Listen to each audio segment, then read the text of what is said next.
no live in a tenement yard. No. Rude boy no live in a tenement yard. Too much watch it, too much so. Them chatty. What's up, family? It's your boy, the Urban Sports Guru. I'm in the building. Thank you for watching the show. Make sure you hit the like, subscribe. See me on Instagram, Twitter, Facebook, Urban Sports Guru. But let's get right to it. Last night, the Nevada State Athletic Commission temporarily suspended Saul Canelo Alvarez because of his 2 positive tests for clenbuterol. He will have a hearing on April 10th where he could possibly face further suspension. Now, his fight is on Cinco de Mayo. So it's just a month before. So there they will get the final decision as to whether he'll be allowed to have that fight. Now, there's been murmurings about Canelo for quite some time. And I know a lot of hardcore Canelo fans are thinking this is bullshit. Nah, this is Triple G bitching. As you see, Triple G had some comments this week where he says flat out he knew from the first fight that he was cheating. You see right here in the video, Canelo was there at the weigh-in, and he's there popping pills. Right there in front of everyone. Nobody's really thinking anything of it because you don't know what he's taking. But now that shit looks awfully suspect. If you look now, this picture, the screenshot, where you see his abdominals, and it looks like he had something injected in his abdominals. You see that little thing. That's what, you got a hernia. It's not a pimple. It's too big to be a pimple. Like, what is that? That looks awfully suspect. Also, let me play this video from New York City brother, former world champion Mr. Paulie Malignani. Play the video. I have to ask you this: Gennady Golovkin has been on the fence this week. Did you guys hear it? That he saw Canelo. He thinks Canelo was cheating in the first fight. That he saw signs on his stomach of syringes, and he showed pictures before and after. Have you heard any of that, Paul? Have I heard any of that? I'll tell you what, bro. There's a lot of things I don't say anymore in boxing.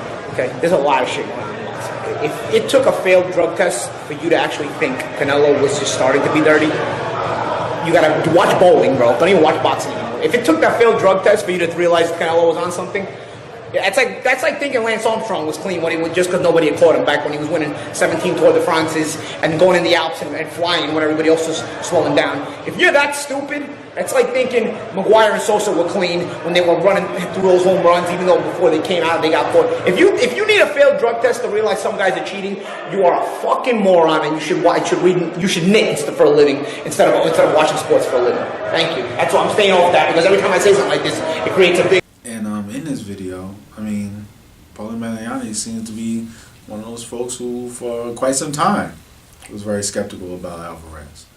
Very, very skeptical. Now some folks will wonder, like, why?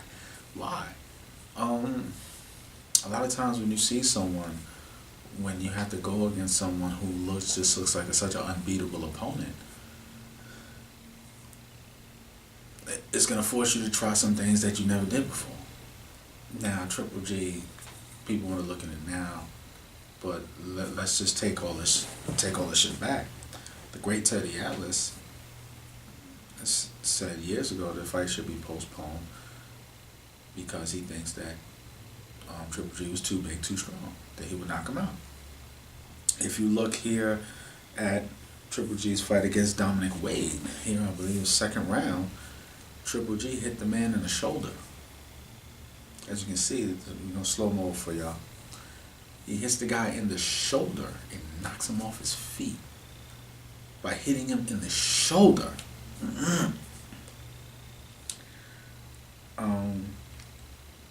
Shout out to the Brooklyn boy Daniel Jacobs, who fought him. He fought him well, and I think should have gotten the decision, but that fight wasn't the big money fight that Alvarez was going to be. So, but one of the things that Daniel Jacobs did, and I got to call a spade, he purposely did not make weight. I say this again, he purposely did not make weight. Why? So he could have an extra advantage when he came to the ring the following night.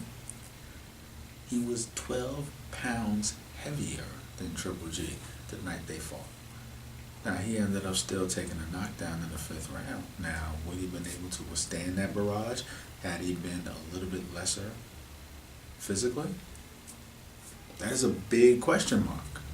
Even though I think he outpointed him throughout the totality of the fight, had he been in his proper weight, it probably never goes the distance.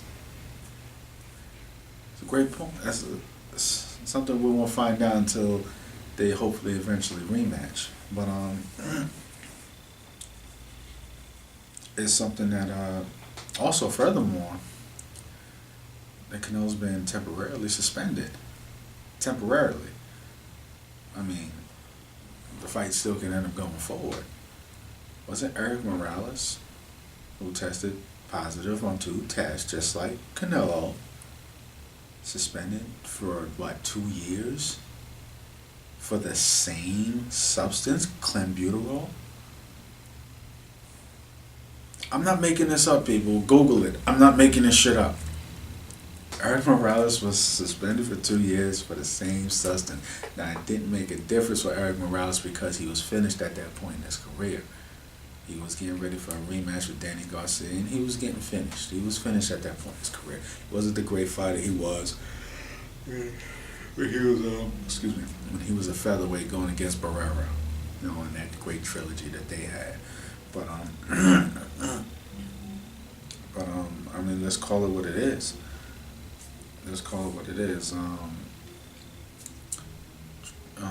Canelo Alvarez is right now the biggest draw in the sport. He is the biggest draw in the sport. Manny Pacquiao is still a great draw in the sport, but he's not in his prime anymore. Anthony Joshua is a great draw over there, but he hasn't brought himself here to ingratiate himself to this fan base yet. Once he does that, I think he'll take over, but until then, it's still Canelo Alvarez. And Oscar's a smart man. He knows this. Very smart man. He knows this. He's an excellent promoter. He knows this. So all this, he doesn't know anything. This is just Triple G acting like a bitch. No. This whole thing is fishy. It's very, very fishy. And before I was Team Triple G, now I am extremely Team Triple G. I'm personally hoping that the fight is still allowed for the simple fact of now I even more so want to see Triple G put this dude on his ass.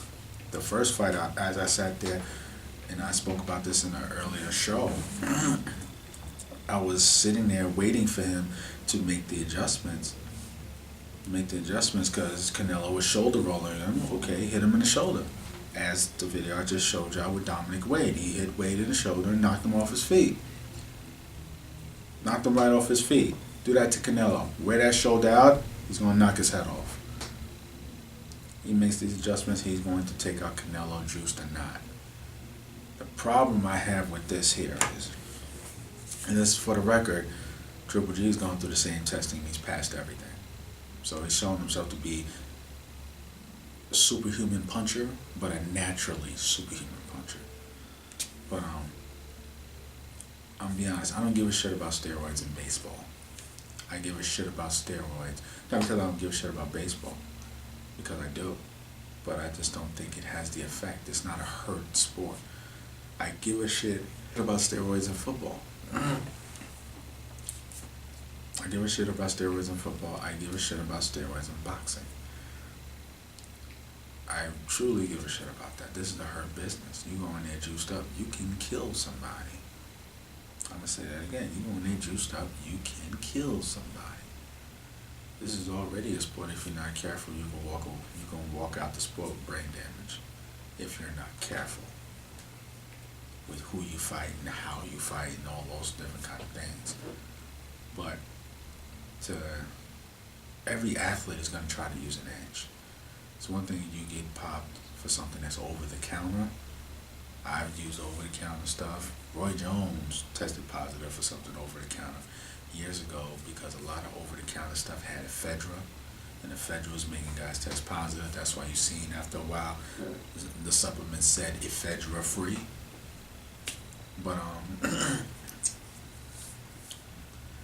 for you to knowingly be injecting stuff in your body and shit like that, now more than ever, I want to see Triple G knock his fucking head off. I want to see Triple G put hands and feet on Canelo Alvarez. Furthermore, I want to give a special shout out to the crew at Sanctioned Boxing. Follow them on Instagram. You know what I'm saying? The brothers really know what they're doing because they called it like a week ago when they talked about how Billy Joe Saunders, middleweight champion Billy Joe Saunders, had his fight postponed due to injury, when basically this could be a tactic just so he can try to slip in there and take Alvarez's spot if Alvarez can't fight. Pretty smart move. Now, if you're Triple G, fighting John Saunders will keep you active, and Saunders a more mobile guy, than Canelo, so it might frustrate him more. But he's gonna make $40 million probably fighting Canelo again. He ain't gonna make that fighting Billy Joe Saunders. Oh hell. Now after this second fight with Canelo, and he does what I expect him to do, juiced or not, then that could make him the box office name where he then can fight whoever he wants and still make $20 million or whatever. But right now, he needs Canelo. This is why he's saying what he's saying, but he's still rolling with it because he wants the fight to happen. This is why. Get as much money as you can, especially now when he's at the point of his career where, I have to be honest, you have to wonder which Triple G is going to show up because he's getting a little bit up there in age. The one that fought Canelo in that first fight looked slower than the guy that fought Dominic Wade. Looked slower than the guy that fought Lemieux. He looked slow. A lot slower. And if that Triple G comes up again, Canelo may have a shot. If that Triple G were to fight someone as swift as a Billy Joe Saunders, he may look bad. Really bad. So, this is why now guys are all of a sudden starting to find it hard. Where before, you couldn't get a fight because everyone was scared shitless of him. But guess what? He beats the shit out of Canelo. Watch everybody run from him again. Just watch. Everybody saying they want a piece. Oh yeah, they ain't gonna want no peace. They don't want no smoke with that boy. You'll see. You'll see. Trust me. As we move forward to this week's edition of Shit Can't Happen.